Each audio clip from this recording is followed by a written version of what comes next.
Bismillahirrahmanirrahim. Assalamualaikum warahmatullahi wabarakatuh. Para pemirsa, sahabat yang mencintai demokrasi di Indonesia. Kali ini kita kedatangan seseorang yang menunjukkan bahwasanya Indonesia, khususnya PDI Perjuangan, tidak pernah kekurangan para pemberani. Tidak pernah kekurangan para penjuang yang membela kebenaran, demokrasi, konstitusi, dan kedaulatan rakyat. Tidak berpanjang-panjang, kita perkenalkan salah satu ikon perjuangan, Ibu Indah Subekti. Kita akan memulai pembicaraan dengan apa yang terjadi terkait dengan tindakan represif untuk menurunkan bendera PDI Perjuangan. Silakan Ibu ceritakan secara kronologis dan singkat dulu. Ya, terima kasih. Berawal dari rencana kunjungan Presiden Republik Indonesia ke Kabupaten Gunung Kidul yang saat itu direncanakan untuk beliau hadir dalam rangka meresmikan kurang lebih 1 kilo jalan dari bantuan Inpres. Yang berikutnya memberikan bantuan untuk warga masyarakat sekitar 1.500 KK untuk pemberian kartu KIS. Dari kegiatan tersebut, di Kabupaten Gunung Kidul tiba-tiba kedatangan tamu-tamu istimewa. Kami tengah malam banyak tank-tank berkeliaran, yang diantaranya petugas-petugas yang mengatakan bahwa beliau adalah pasukan pengaman presiden, yang mendatangi kader kami untuk menurunkan bendera PDI Perjuangan.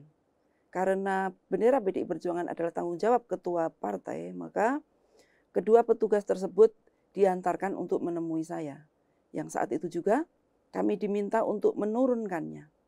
Dan tentu karena kami minta aturan menurunkan bendera saat presiden hadir itu tidak ada, kami dengan tegas menolak di lapangan untuk kami tidak mau menurunkannya. Sehingga terjadilah adu argumen yang luar biasa, dan malam itu juga kami mendapati para aparat-aparat keamanan itu berjaga sampai dengan dini hari. Sebagai bentuk perlawanan, kami juga melakukan hal yang sama. Kami menjaga bendera tetap berkibar dan seluruh satgas kami kerahkan untuk menjaga bendera itu sampai pagi. Oke, dari statement yang Ibu sampaikan di media sosial yang sudah beredar, terkandung sebuah narasi bahwasanya penurunan bendera PDI Perjuangan itu demi untuk menjaga keamanan presiden. Sedikit tidak masuk akal buat kami yang sudah menyaksikan itu. Statement itu benar-benar keluar, dan sebenarnya di konteks apa presiden itu harus diamankan dari bendera partai ini?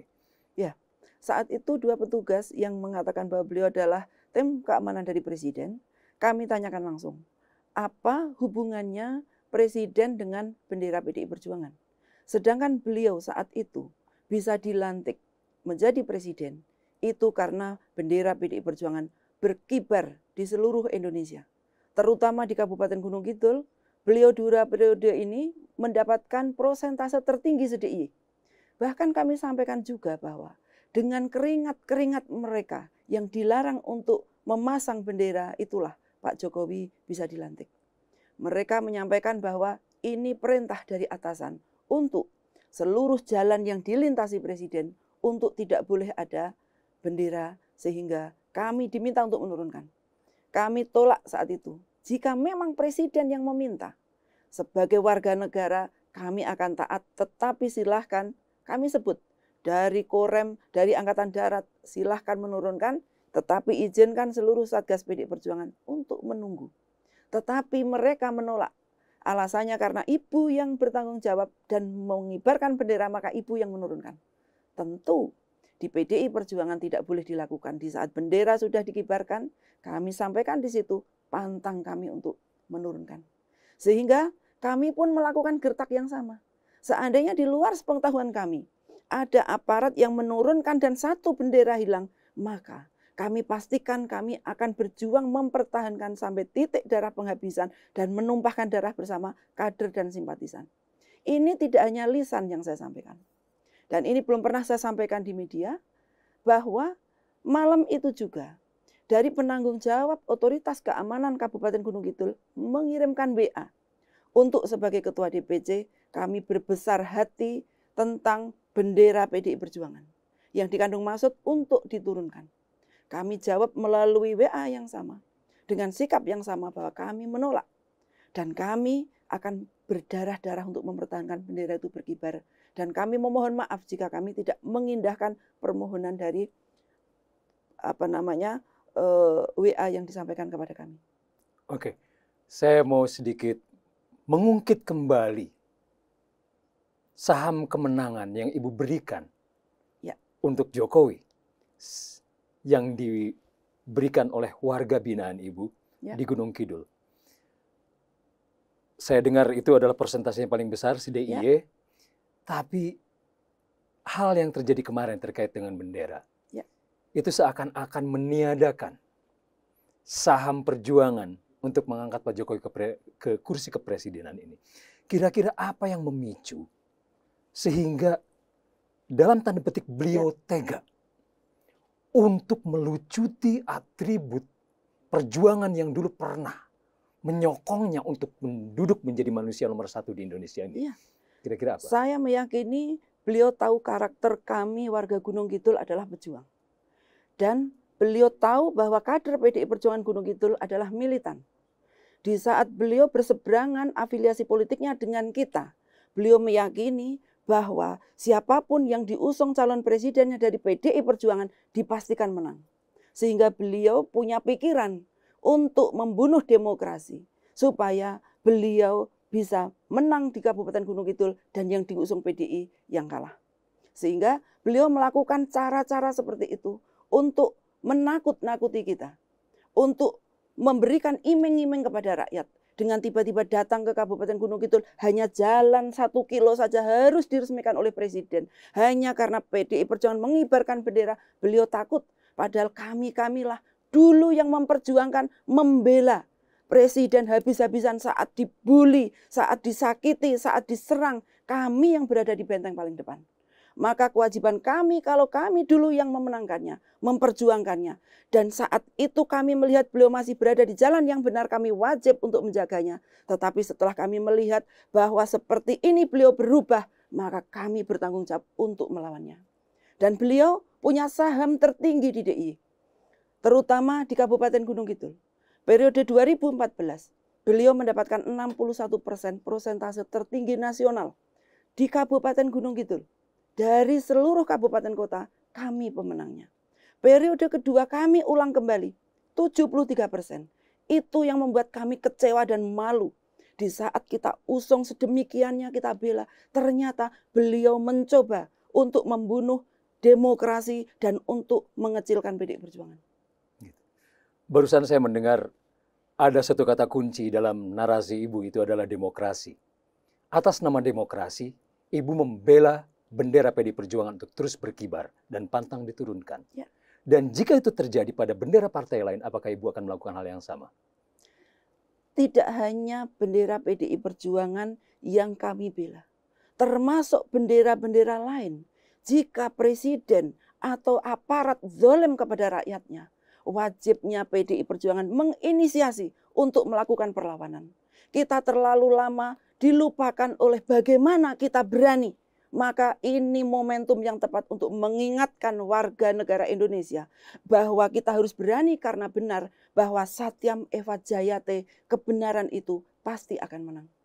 Ini harus kita sampaikan kepada seluruh rakyat, tidak hanya disampaikan oleh Endah kepada kadernya, tetapi ini harus kita sampaikan kepada seluruh warga negara Indonesia. Bahwa di saat ada pemimpin yang zalim, ada aparat yang zalim, wajib hukumnya kita untuk berada di garda terdepan. Untuk kita berani menyuarakan dan melawan. Oke. Apa yang Ibu sampaikan kepada warga PDI Perjuangan khususnya, dan pada warga Indonesia umumnya, menyikapi peristiwa yang Ibu sampaikan sebagai sebuah pemberangusan terhadap kedaulatan? Apa yang harus kita semua lakukan dalam menghadapi ini semuanya? Sudah saatnya kita untuk bangkit dari tidur yang dalam. Bahwa hampir setiap hari kita melihat penguasa sudah menggunakan kekuasaannya. Aparat penegak hukum diberikan senjata, dibayar oleh negara, berani untuk menyakiti rakyatnya. Siapa yang akan membela kalau bukan kita? Bahwa presiden selalu mengajak masyarakat untuk menghafal Pancasila berhadiah sepeda. Apa artinya Pancasila bagi presiden kita saat ini? Kalau melihat rakyat sipil tanpa senjata dianiaya oleh aparatur negara yang bersenjata, kita diam saja tidak membelanya. Artinya bahwa Pancasila itu harus satu kata dan perbuatan untuk kita laksanakan dan kita gelorakan kepada seluruh rakyat bahwa sudah saatnya kita berani untuk mengemukakan pendapat, berani untuk melawan ketidakadilan. Dan ini harus kita mulai dari Gunung Kidul untuk Indonesia. Baik, pertanyaan terakhir. Ini terkait dengan masalah apa yang sebenarnya kita menangkan, ingin menangkan, dan apa yang sebenarnya ingin kita kalahkan. Kita ingin peristiwa politik ini menjadi sebuah peristiwa kehidupan. Bukan peristiwa menentukan siapa presiden dan siapa yang menjadi wakilnya. Oke, tapi apa yang sebenarnya ingin kita kalahkan saat ini? Ini pesan ini mungkin lebih tepat disampaikan pada mereka yang belum punya pilihan. Atau bagi mereka yang menganggap pemilu itu bukan hal yang penting dalam kehidupan. Apa yang bisa disampaikan? Ini bukan persoalan Ganjar atau Mahfud. Bukan persoalan Caimin dan Pak Anies Baswedan. Bukan persoalan Pak Prabowo dan Gibran. Tapi ini persoalan demokrasi, persoalan kerukunan antar umat beragama, kerukunan antar partai politik yang saat ini sedang dipecah belah oleh seorang presiden kader terbaik PDI Perjuangan saat itu. Jadi persatuan Indonesia ini lebih penting dibandingkan seorang Ganjar, seorang Caimin, seorang Anies Baswedan, dan seorang Prabowo Gibran. Karena saat ini yang terjadi, dengan presiden cawe-cawe seperti inilah, setiap hari terjadi perseteruan dan adu domba ini dilakukan oleh kepala negara kita. Dan yang paling penting, Pak Jokowi harus ingat sangkan paraning dumadi.